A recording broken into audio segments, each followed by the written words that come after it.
Welcome to college option है। आज की इस वीडियो में बात करेंगे लोग कॉमेट की काउंसलिंग के बारे में। कॉमेट की काउंसलिंग कैसे होती है, उसका प्रोसीजर कैसे होता है, चॉइस फिलिंग का क्या होता है, डॉक्यूमेंट कैसे अपलोड करने होते हैं, इंपॉर्टेंट डॉक्यूमेंट्स क्या है और पूरा काउंसलिंग प्रोसेस एक राउंड से सेकंड राउंड में कैसे आना है, थर्ड राउंड में कैसे आना है, पूरा प्रोसेस बताऊंगा। रिफंड पॉलिसी क्या है, सीट अलॉटमेंट का सारी इंपॉर्टेंट डिटेल्स आपको कॉमेट की काउंसलिंग के बारे में बता रहा हूँ। तो जो भी काउंसलिंग में पार्टिसिपेट करना चाह रहे हो उसके लिए काफ़ी इंपॉर्टेंट वीडियो, क्योंकि ये वीडियो ढंग से सुनना, डेडिकेटेड होकर सुनना, क्योंकि एक भी चीज़ मिस नहीं होनी चाहिए, क्योंकि तुम्हारा एडमिशन का सवाल है, क्योंकि एडमिशन इसी चीज़ से होता है और एक छोटी छोटी चीज़ों से ना एडमिशन कैंसिल हो सकता है, बहुत प्रॉब्लम आती है।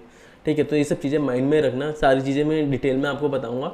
तो यार ये वीडियो वैसे कल ही आ जाती है शाम तक, मगर क्योंकि डॉक्यूमेंट मुझे वेरीफाई करने थे, अपने जो बच्चे थे पेड काउंसलिंग वाले, तो उनको डॉक्यूमेंट वेरीफाई करने के चक्कर में ये वीडियो बन नहीं पाई।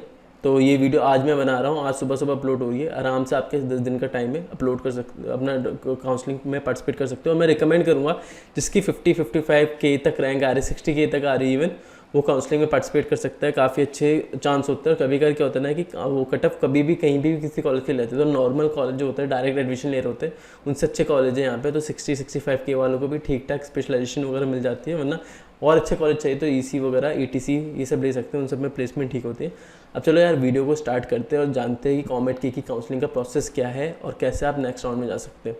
तो ये पूरा ब्राउशर है कॉमेट की वेबसाइट पे, इसको एक बार पढ़ लेना, मैं डिस्क्रिप्शन में लिंक दे दूंगा, आप इस ब्राउशर को जाके डिटेल में पढ़ सकते हो। मैंने मेन जो भी पॉइंट्स है जो आपको पता होने चाहिए वो आपको मैं इस वीडियो में बता देता हूँ। ये एक तो पहले एक कल्याण कर्नाटका रीजन वाले का मैं बता देता हूँ, क्योंकि कुछ बच्चों को डाउट था कि मैं कर्नाटका से हूँ तो मैं एलिजिबल हूँ। नहीं, ये पहले हमारा HKR वाला जो रिजर्वेशन होता था ना, वही वाला ही है। और उसके अंदर इस 6 डिस्ट्रिक्ट में अगर आपका कहीं पे लोकेशन आ रहा है तो 6 डिस्ट्रिक्ट मेंशन कर रखे ना, उसी में से आप KKR वाले बच्चे एलिजिबल हो गए। ठीक है, तो बात कर लेते हैं काउंसलिंग शेड्यूल की। काउंसलिंग शेड्यूल क्या है पहले वो पता होना चाहिए। तो काउंसलिंग हमारी स्टार्ट हो चुकी है, कल से स्टार्ट हुई थी, कल 4 बजे से स्टार्ट हुई थी 11 जून को। ठीक है, और 22 जून तक हमारी रजिस्ट्रेशन चलेगी। हो सकता है 2 दिन एक्सटेंड हो, 24-25 तक डेट जाए। मैंने देखा है पिछले 2 सालों से मैं काउंसलिंग करवा रहा हूँ, हर साल काफ़ी बच्चे काउंसलिंग कर लेते हैं, तो मैं हर साल देखता हूँ कि ये एक्सटेंड होता ही है। इसकी भी डेट एक्सटेंड होती है 1-2 दिन के लिए, और डॉक्यूमेंटेशन वेरिफिकेशन की भी होती है। इवन मैंने इस बार पहले ही बता दिया था, जब हमारी कॉमेट की रजिस्ट्रेशन स्टार्ट हुई थी, मैंने पहले बताया 3-4 दिन का डिले आएगा, क्योंकि हर साल ये लोग एक और बार मौका देते हैं बच्चों को। तो 22 को 24-25 कर सकते हैं, मगर आपको उससे पहले ही रजिस्ट्रेशन करना, हो सके तो आजकल में ही कंप्लीट कर देना। कैसे रजिस्ट्रेशन करना है वही बता दूंगा मैं। और चॉइस फिलिंग जो आपकी स्टार्ट होगी वो 11 जुलाई के बाद स्टार्ट होगी, क्योंकि यहाँ पे डॉक्यूमेंट वेरिफिकेशन वाली डेट होगी, 2-3 तारीख के आसपास डॉक्यूमेंट वेरीफाई होगा। उसके बाद 4-5 तारीख लगा सकते हैं डॉक्यूमेंट वेरिफिकेशन के लिए, तो 11 से 12 जुलाई तक का होगा। उसके बाद मॉक अलॉटमेंट आता है हमारा, फिर उसका चॉइस फिलिंग वापस आप एडिट कर सकते हो। जो मेन आपका राउंड 1 का रिजल्ट है वो 18 जून से 20 जुलाई तक आएगा। तो इस समय ना आपको अपने पेरेंट्स को बोल देना, जो भी पेरेंट्स देख रहे हैं वीडियो या बच्चे देख रहे हैं, अपने पेरेंट्स को बोल देना कि 2.5 लाख की फ़ीस इकट्ठा करके अपने बैंक अकाउंट में डाल लें।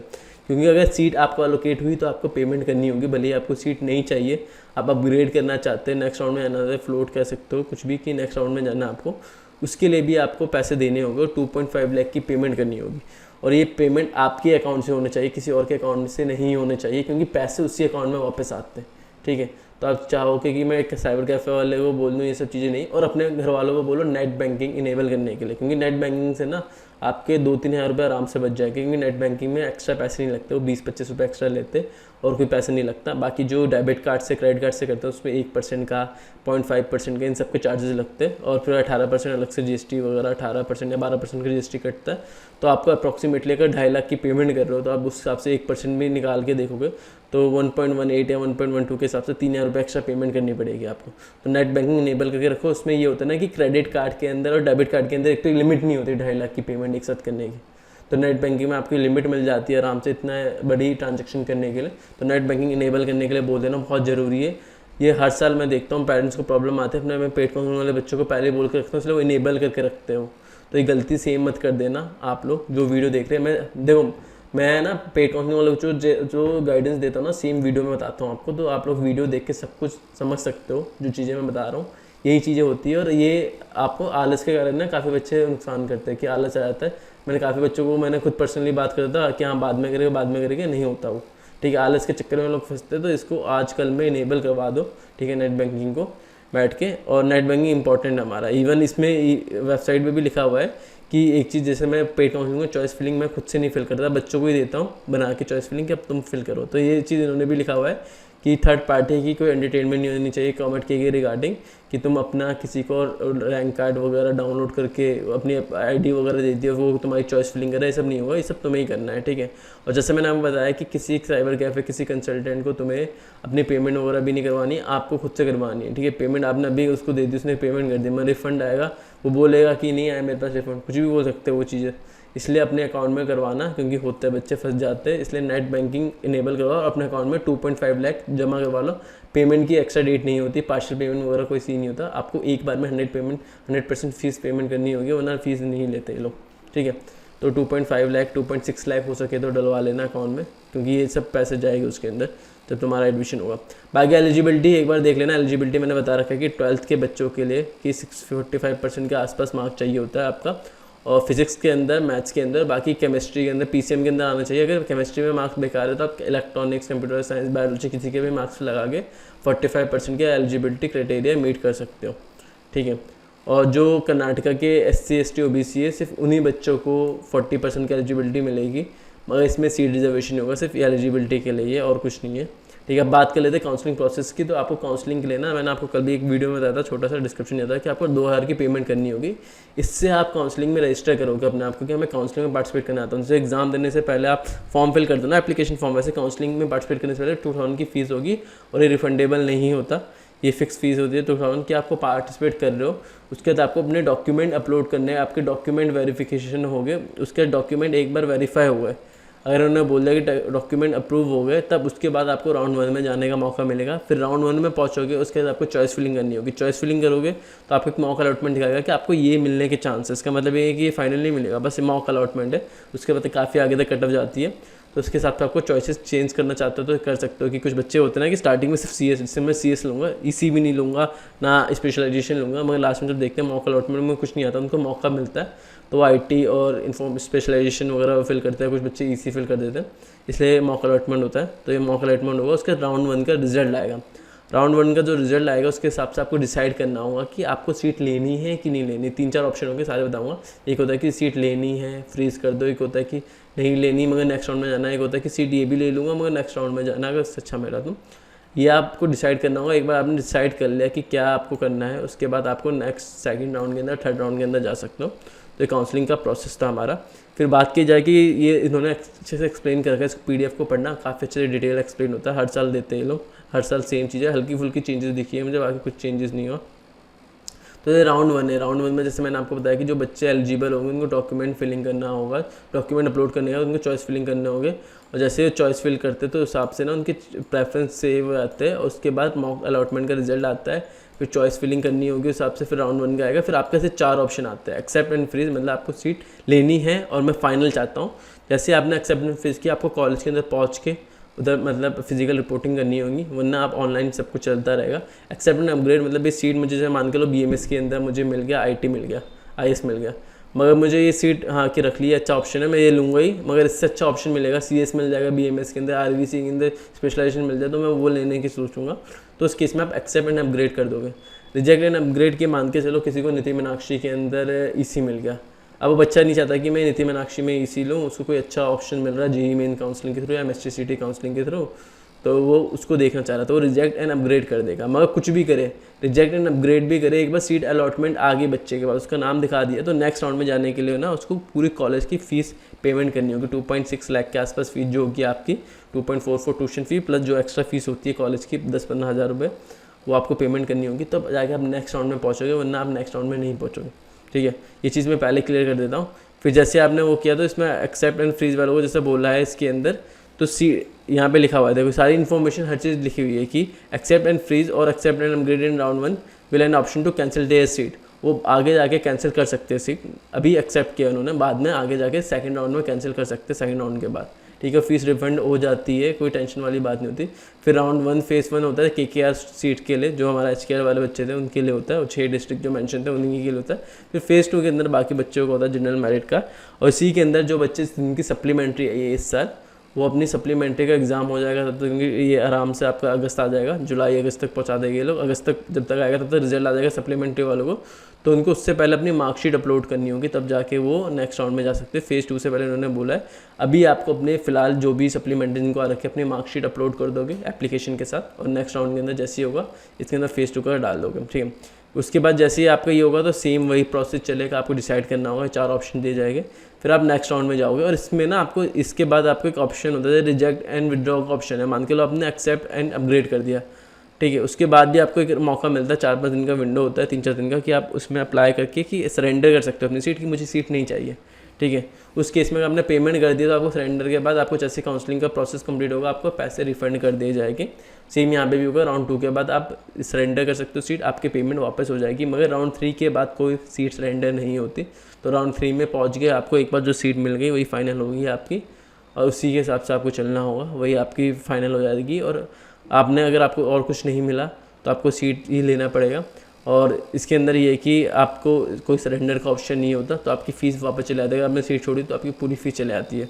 तो जो राउंड 3 तक जाना चाहता है तो वो अपनी चॉइस फिलिंग इतना ना करे कि उनको राउंड 3 से पहले कुछ मिले ही ना, राउंड 3 में जो मिले उस हिसाब से डिसाइड करे। मगर ये तरीका भी सही तरीका नहीं होता, क्योंकि कभी कभार होता है इस चक्कर में बच्चों को अच्छी सीट नहीं मिल पाती। तो सीरियस है कॉमेट के काउंसलिंग के लिए, उनके लिए ये है कि हर एक काउंसलिंग के अंदर इतने ऑप्शंस पे पहले से फिल करे, एक ही बार फिल करे, 1 2 3 में वही चलता रहे, ये बेस्ट ऑप्शन होता है। कोई बच्चा ऐसा है कि हाँ जिसको और कोई ऑप्शन देख रहा है कि हाँ उससे बेटर मिलने के चांस है उसको, तो फर्स्ट सेकंड राउंड में चॉइस फिलिंग इतनी कम कर सकता है कि अगले थर्ड राउंड में मेन चॉइस फिलिंग करके सीट अलॉटमेंट ले सकता है, ठीक है। ये आपका हो गया पूरा काउंसलिंग का प्रोसेस। के लिए क्या करना होगा, काउंसलिंग के लिए आपको अभी जाना होगा, एप्लीकेशन और पासवर्ड से लॉगिन करना होगा, काउंसलिंग रजिस्ट्रेशन टैब खोलना होगा, वहाँ पे आगे आपको 2000 की पेमेंट करनी होगी, ठीक है। पेमेंट जैसे एक बार कंप्लीट होगा तो आपको डॉक्यूमेंट अपलोड का ऑप्शन आएगा, तो जितने भी डॉक्यूमेंट्स हैं सारे अपलोड करने होंगे। बाकी यार अभी किसी को भी डाउट हो डॉक्यूमेंट्स के रिगार्डिंग वगैरह मैंने वीडियो बना दी है। बाकी अगर किसी को उससे ज़्यादा डाउट, देखो सारी चीज़ें मैं वीडियो के थ्रू बताऊंगा, मगर अगर आपको पर्सनल चीज़ें चाहिए कि हाँ पर्सनल एक कोई मॉनिटर करें, उसके लिए मैंने पेड काउंसलिंग निकाल रखा है। अभी इसकी फ़ीस 2750 हो गई है, 3200 का आज के लिए फ़ीस है, फिर फीस इसकी हल्के से इंक्रीज़ आएगी। तो इसके अंदर ना आपको एक पर्सनल मेंटर मिलता है जो आपसे बात करता है, ये नहीं कि कोई जूम सेशन में 50 बच्चे एक साथ बैठोगे, आपसे 1 to 1 फ़ोन पे बात करेगा, व्हाट्सएप पे बात करेगा, जब कभी भी डाउट हो अगले 3-4 महीने तक वो आपसे बात करेगा। जब भी आपको डाउट होगा वो पूछ सकते हो आप उससे। जूम सेशन में एक अलग से लूँगा जिसमें मैं आपको गाइडेंस दूंगा, पर्सनल मेंटर होगा जो आरवी दयानंद सागर इन सबके बच्चे हो गए जो आपसे बात कर रहे हो, फाइनल ईयर के बच्चे, ठीक है। चॉइस फिलिंग वगैरह होगा इसके अंदर कि चॉइस फिलिंग मैं खुद से बना के दूंगा, हर एक का पर्सनल चॉइस फिलिंग होगा, ठीक है। आप चाहे तो आप 2 बच्चों का सेम मैं इवन जब आपका एडमिशन होगा ना तो आपके जो साथ के बच्चे हो गए, मान के लो BMSIT के अंदर या दयानंद सागर के अंदर 5-6 बच्चों का सिलेक्शन होता है, तो सबको नंबर शेयर कर दूंगा। जाने से पहले आपको पहले से ही अपने दोस्त बन सकते हो, वहाँ पे साथ में हॉस्टल वगैरह जो भी लेना ले सकते हो, तो उनके नंबर शेयर कर दूँगा। आप उनसे चॉइस प्रेफरेंस देख लेना, हर एक की चॉइस प्रेफरेंस अलग ही होती है, मैं हर एक का अलग बना के देता हूँ। सेम नहीं होता कि सेम एक PDF बनाते हैं, मोस्टली लोग जो काउंसलिंग करवाते हैं वो एक PDF सबको चेप देते हैं कि ये लो तुम सब सेम PDF डाल रहे हो, 2-3 PDF बनाते हैं और वही सबको शेयर करते हैं।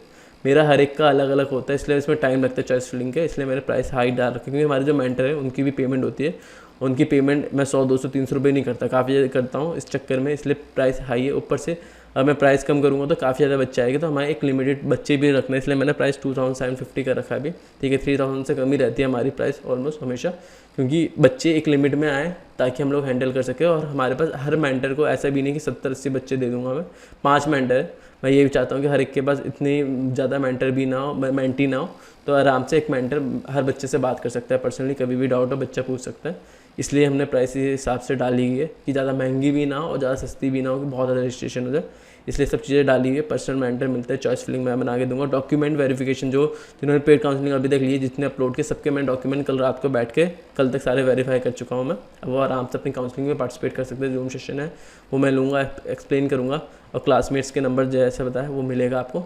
तो इसकी रजिस्ट्रेशन जल्दी से कर लो, आज फीस कम है, कल तक हाई हो जाएगी हल्की सी। तो जिसको भी लेना है आप चाहे तो इसमें पर्सनल मेंटरशिप मिलेगी। बाकी मैं वीडियो बनाता रहूँगा, टेंशन मत लो, सारी चीज़ें वीडियो में बताता हूँ मैं बच्चों को, ताकि हर बच्चे का फ़ायदा हो। ये मेरी मेन प्रायोरिटी होती है, हर बच्चे को फ़ायदा हो, इसलिए मैं कॉमेट के भी बहुत वीडियो निकालता हूँ कि हर एक बच्चे को फ़ायदा। मैं सबसे कॉमेट की काउंसलिंग करवा रहा हूँ, सबसे 45,000 बच्चे एग्जाम देते थे, अब 80-85,000 देने लग गए, ठीक है। तो मैंने देखा है कॉमेट की को इवॉल्व होते हुए, मैं इतने वीडियोज़ में मैंने बोला कॉमेट की का एग्ज़ाम दो, ठीक है। तो काफ़ी कुछ मुझे पता है कि बहुत इंपॉर्टेंट है, इसलिए मैं हर एक चीज़ आपको वीडियोस के थ्रू बताऊंगा। जिसको पर्सनल कि हाँ जो थोड़ा कंफ्यूज रहता है बच्चा, जो चाहता है कि पर्सनली कोई मॉनिटर करे, एक ही बार एडमिशन होता है, मैं रिस्क नहीं ले सकता एक्स्ट्रा पैसे दे के, मैं चाहता हूँ कि आराम से, वो उसके लिए ये।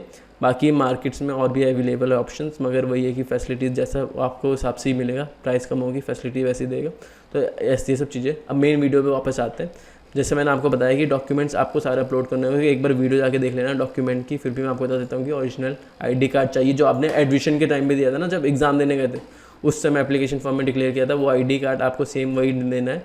डीओबी प्रूफ देना है आपको। डीओबी प्रूफ के अंदर क्या आएगा कि जो भी आपके इसमें डेट ऑफ बर्थ मेंशन होना चाहिए, ठीक है।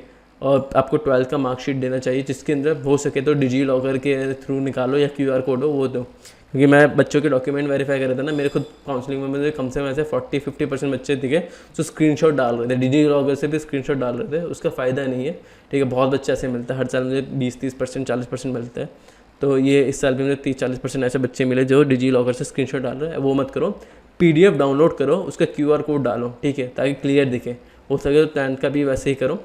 और एडमिट कार्ड का ही बता रखा है इसके अंदर कि एडमिट कार्ड जहाँ जहाँ पे मांगा गया है उनको एडमिट कार्ड भी देना है, और नहीं है तो फिर अपनी एडमिट कार्ड की डिटेल्स एक पेपर पे लिख के डाल सकते, ठीक है, इन्फॉर्मेशन के। जो सप्लीमेंट्री वाले हैं उनको एक डॉक्यूमेंट्स एप्लीकेशन डालना होगा कि ये सप्लीमेंट्री एग्ज़ाम दिया है, 2 एग्ज़ाम, अगर इंप्रूवमेंट एग्ज़ाम है तो 2 मार्कशीट डाल देना अपनी। बाकी जो SC ST वाले हैं, जो डोमेन सर्टिफिकेट की एलिजिबिलिटी क्राइटेरिया मीट नहीं हो रही, कर्नाटका के बच्चे, वो अपनी कंडीशन डाल सकते हैं। बाकी KKR रीजन के हैं हमारे, तो वो अपनी इसकी पूरी जो भी डोमिसाइल वगैरह है प्रूफ, वो डाल सकते हैं इसके लिए, ठीक है। तो ये मेन डॉक्यूमेंट्स है जो मैंने आपको बता दिया। बात कर लेते हैं कि जो बच्चा इंजीनियरिंग और आर्किटेक्चर में वो हो इंटरेस्टेड, ये पढ़ लेना। देखो बहुत कम बच्चे होते हैं, मगर मैंने फिर भी बता रहा हूँ मैं इस वीडियो के अंदर शॉर्ट में, आप ये पढ़ लेना है डॉक्यूमेंट ढंग से। इसमें सारी चीज़ें इन्फॉर्मेशन मिली हुई है। तो इसमें बोला है कि जो बच्चा इंजीनियरिंग सीट लेता है उसको आर्किटेक्चर भी मिलता है। उसने आर्किटेक्चर की सीट एक्सेप्ट कर ली तो वो इंजीनियरिंग सीट के लिए एलिजिबल नहीं होगा, तो इसको एक बार देख लेना। बाकी सप्लीमेंट्री वाले बच्चों को मैंने बता दिया आपको कि सप्लीमेंट्री वाले बच्चों की अलग से रजिस्ट्रेशन नहीं होगी। अभी आपको जो भी चीज़ की सप्लीमेंट्री भी आ रखी है, इस साल भी आ रखी है, उनको अभी रजिस्ट्रेशन करना है। लास्ट ईयर आई थी, अभी रजिस्ट्रेशन करना है, अपने डॉक्यूमेंट डालने हैं, जिसमें अगर मानकर सप्लीमेंट्री बच्चे को आ रखा है कि सप्लीमेंट्री आ रखी है, तो वो एप्लीकेशन डाल के देगा कि मेरा एग्ज़ाम है, इस दिन एग्ज़ाम है, और मैं आपका सेकेंड राउंड से पहले आपकी जो भी सप्लीमेंट्री की मार्कशीट है वो अपलोड कर दूँगा। तो आपकी वैसे भी अगस्त तक होती है, जब तक मार्क्स वगैरह आ ही जाते हैं मोस्टली, तो उस समय आप ये डाल के अपलोड कर सकते हो, आपको मौका दिया जाएगा सप्लीमेंट्री वाले बच्चों को। बाकी जो डॉक्यूमेंट्स अपलोड करें उनका ऑप्शन दिखाई देगा, एक नया ऑप्शन इधर आया। बाकी ये ऑप्शन पहले सीधे कि तुमने डॉक्यूमेंट सबमिट किया तो तुम्हें आएगा डॉक्यूमेंट सबमिटेड। अगर बोला जाएगा रीसबमिट करने के लिए तो रीसबमिट का ऑप्शन आएगा, और आपने रीसबमिट कर दिया एक बार तो उसमें डॉक्यूमेंट रीसबमिटेड लिखा आएगा। फिर आपका डॉक्यूमेंट अप्रूव हो जाएगा, तो डॉक्यूमेंट अप्रूव होगा, इसका मतलब है आप चॉइस फिलिंग कर सकते हो जब भी डेट आएगी। तो डॉक्यूमेंट रिजेक्टेड मतलब आप काउंसलिंग प्रोसेस से बाहर हो गए, आपके डॉक्यूमेंट्स बेकार थे, हम लोग रिजेक्ट कर रहे हैं, प्रोसेस से बाहर। अंडर रिव्यू मतलब अभी रिव्यू प्रोसेस चल रहा है, ठीक है। और सप्लीमेंट्री वालों को जैसे बताया था कि सप्लीमेंट्री वालों को अंडर रिव्यू डाल दिया जाएगा, क्योंकि तुम्हारा बाद में सप्लीमेंट्री की मार्कशीट आएगी तब हम देखेंगे, तो उसके लिए अंडर रिव्यू आएगा। सप्लीमेंट्री अप्रूव मतलब तुमने सप्लीमेंट्री का जो भी डॉक्यूमेंट डाला था, अब मार्क्स आ गए, अब सही है, ठीक है। उन्होंने ये भी बोला रिजेक्शन के लिए भी हम लोगों ने कंडीशन डाल रखी कि डॉक्यूमेंट्स क्लियर नहीं हुए या मिसिंग है डॉक्यूमेंट, तुमने अपलोड नहीं किया, तब हम रिजेक्ट करेंगे। हमें ऐसा लगा कि जेन्युइन डॉक्यूमेंट नहीं है, तुमने फेक बनाया, हम सब चेक करेंगे। अगर मैन्युअली चेक करते हैं, अगर लगता है कहीं से भी फेक है तो उसको कंसीडर नहीं करते, ठीक है। तो इसलिए बोलता हूँ 10th की हो सके तो 10th की मार्कशीट यूज़ करो बर्थ सर्टिफिकेट में। कभी कभार क्या होता है कि बर्थ सर्टिफिकेट ये कंसीडर नहीं करते, मगर अगर तुम्हारे पास अप्रूवल है गवर्नमेंट ऑफ कोई भी स्टेट जिससे भी आप मान के तेलंगाना से, गुजरात से, तो उसका तुम्हारे पास सील लगा हुआ है अप्रूवल की प्रॉपर, एक वो तब माना जाएगा। नॉर्मल हॉस्पिटल वाले को कंसीडर नहीं करते, तो एक प्रॉपर सर्टिफिकेट है गवर्नमेंट ऑफ इंडिया की ओर से बना हुआ किसी भी थ्रू किसी भी स्टेट में, तो उसको अप्रूव कर लिया जाता है, ठीक है। बाकी चॉइस फिलिंग का है, चॉइस फिलिंग के टाइम पे मैं आपको बताऊंगा कि चॉइस फिलिंग वगैरह कैसे होती है। ये चीज़ें कि चॉइस फिलिंग के अंदर कोई लिमिट नहीं होता, कितने भी चॉइस फिलिंग डाल सकते हो। पहले कॉलेजेस डालना होता है, फर्स्ट प्रायोरिटी वाले को प्रेफरेंस देते हैं। ये सब चीज़ें मैं आपको जब चॉइस फिलिंग होगा ये बताऊंगा। और इवन ये कि हर राउंड में आप चॉइस फिलिंग चेंज कर सकते हो, इसमें ऑप्शन दिखा रखा है कि हर एक राउंड के बाद आप चाहे तो अपना चॉइस फिलिंग को ऐड कर सकते हो, कुछ रिमूव कर सकते हो, रीऑर्डर कर सकते हो, प्रेफरेंस को ऊपर नीचे कर सकते हो, तो ये सब चीज़ें हैं। तो चॉइस फिलिंग के टाइम में मैं आपको सारी डिटेल बता दूंगा कि चॉइस फिलिंग कैसे करनी है, ठीक है। और इसके अंदर वही बता रखा है प्रेफरेंस नंबर 1 जो सबसे टॉप पे होगा उसकी प्रेफरेंस ज़्यादा होगी, जो नीचे होगा उसकी प्रेफरेंस कम होगी, ठीक है। बाकी जो ये मॉक अलॉटमेंट आएगा उसके बाद जब आपका एक बार सीट अलॉटमेंट होती है तो डिसीजन मेकिंग का ऑप्शन आता है, वहाँ पे आगे आपको डालना होता है कि आपको क्या चीज़ें चाहिए क्या नहीं चाहिए। तो ये उस समय की चीज़ें है, ठीक है। तो ऑलमोस्ट मैंने जितनी भी काउंसलिंग की मेन चीज़ें थी वो आपको बताती है। फीस वाली चीज़ें बता देता हूँ। एक ये 4 ऑप्शन मैंने आपको बता दिया, मैं फिर भी एक्सप्लेन कर देता हूँ। एक्सेप्ट एंड फ्रीज मतलब आपको सीट लेना है, और जैसे आपने एक्सेप्ट एंड फ्रीज कर दिया, कोई भी सीट मिली तो आपको कॉलेज में फिजिकली रिपोर्ट करना होगा, और पेमेंट तो कॉलेज की फ़ीस की करनी है। एक्सेप्ट एंड अपग्रेड कर दिया, रिजेक्ट एंड अपग्रेड कि एक्सेप्ट एंड अपग्रेड मतलब मुझे सीट चाहिए और इससे अच्छा ऑप्शन मिलेगा तो वो देखूंगा। रिजेक्ट एंड अपग्रेड की मेरी सीट नहीं चाहिए और इससे अच्छा ऑप्शन देख रहा हूँ मैं। कोई भी केस होता है, सीट अलॉटमेंट एक बार हो गई तो तुम्हें पेमेंट करनी होगी, देख लो टोटल फ़ी पेमेंट करनी होगी। और एक बार एक्सेप्ट एंड फ्रीज कर दिया तो आप नेक्स्ट राउंड में नहीं आ सकते हो, सीट फाइनल होगी। कॉलेज में जाके आपको रिपोर्ट करना होगा फिजिकली, अगर आपने नहीं किया उस डेट के अंदर तो आपकी सीट कैंसिल कर दी जाएगी। And accept and upgrade, reject and upgrade आपने टोटल फ़ी पेमेंट नहीं की तो भी आपकी सीट वो क्या कहते हैं कैंसिल हो जाएगी। तो एक ही बार 2000 रुपये की पेमेंट होगी और आपकी एक ही बार फीस पेमेंट करना होगा। बच्चे कुछ लास्ट ईयर पूछ रहे थे मुझसे, ऐसा नहीं होता हर राउंड में आपको नहीं करना होता। एक बार जो भी पेमेंट होता है ना आपको एक ही बार करनी होती है, वन टाइम पेमेंट होती है। एक बार आपने 2.4 या 5 लाख की पेमेंट कर दी, वही चलता रहेगा आपके नेक्स्ट राउंड तक। और अगर आपको विड्रॉ करवाना था विड्रॉ करवा सकते हो। फिर काउंसलिंग जब भी खत्म होगा उसके बाद आपको पैसे रिफंड हो गए तो 2-3 महीने का टाइम मान के चलो, 1-2 महीने का टाइम लगता है ये काउंसलिंग में। अगर सेकंड राउंड में विड्रॉ मारते हो तो 1-2 महीने का टाइम, फर्स्ट राउंड से विड्रॉ मारते हो तो काफ़ी लंबा टाइम मिलता है, ठीक है।